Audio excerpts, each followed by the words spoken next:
Le sujet du jour, la garance des teinturiers.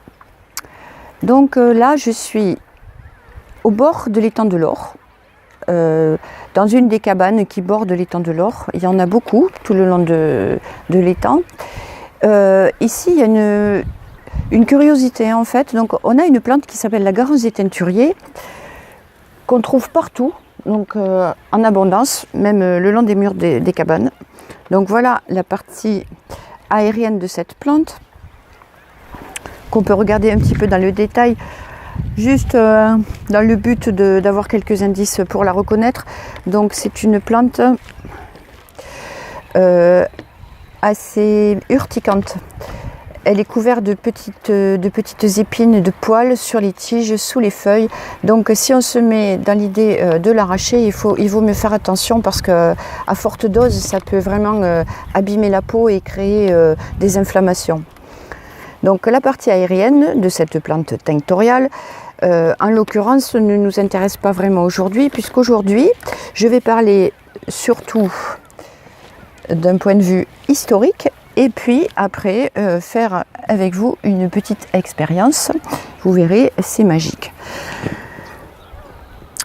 Pourquoi est-ce qu'on trouve cette plante aux cabanes? Je me suis longtemps posé la question et donc j'ai fini par trouver des explications.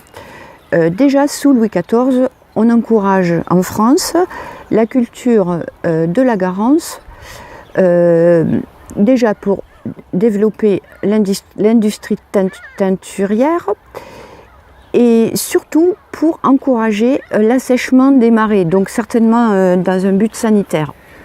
Sous Charles X, on relance à nouveau l'industrie de la garance, toujours pour favoriser l'industrie teinturière, et on décide d'utiliser la garance pour colorer les pantalons des troupes, pour déjà arrêter avec le pantalon blanc trop salissant.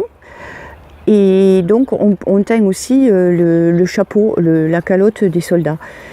Le résultat de tout ça, c'est qu'en 1914, l'armée française va se retrouver au front et donc nos poilus vont se retrouver habillés avec un pantalon rouge, ce qui va engendrer l'immense tragédie qu'on connaît, à savoir que sur le champ de bataille, ils seront des cibles faciles. Il faudra attendre la fin de 1914 pour qu'enfin on décide de changer la couleur du pantalon, pour le passer en bleu horizon.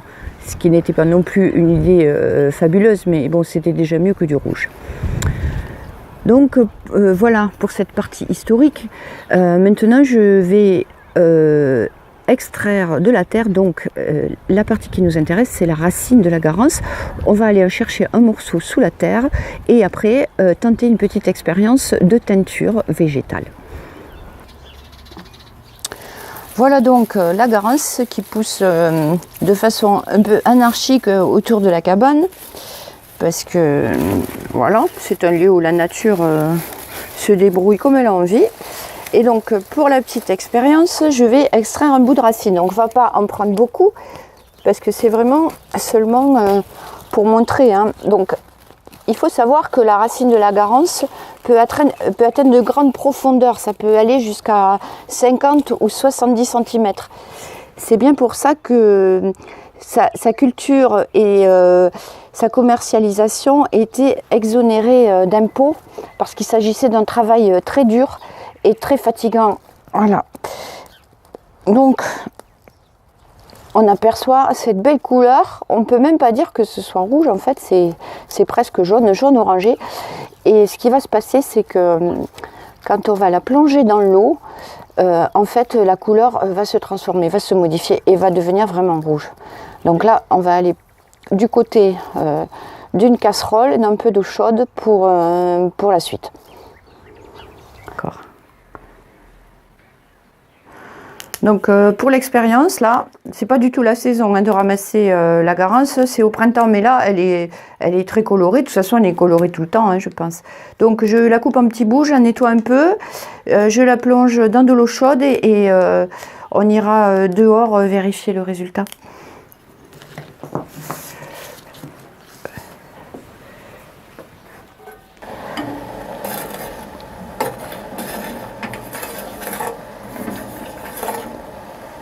On va le laisser cuire un petit moment. Hop. Et voilà. C'est très spectaculaire le résultat. Voilà, un aperçu du rouge Garance. Alors j'ai préparé un petit bout de tissu avec un peu d'alun. Alors évidemment, c'est pas de la teinture, hein. Ça c'est une expérience, voilà. C'est un jeu. Voilà. Donc j'ai plongé un bout de tissu. Je pense que je vais aller le remettre un petit peu à chauffer. Et voilà le résultat. Bon, c'est pas du tout une façon de faire la teinture, hein. Normalement c'était juste pour voilà, pas mal du tout quand même, hein, avec quelques petits morceaux de racines. Donc aujourd'hui la culture de la Garance c'est quelque chose de très marginal. À la fin du 19e siècle, on invente les colorants chimiques et donc c'est la fin de l'utilisation des plantes tinctoriales.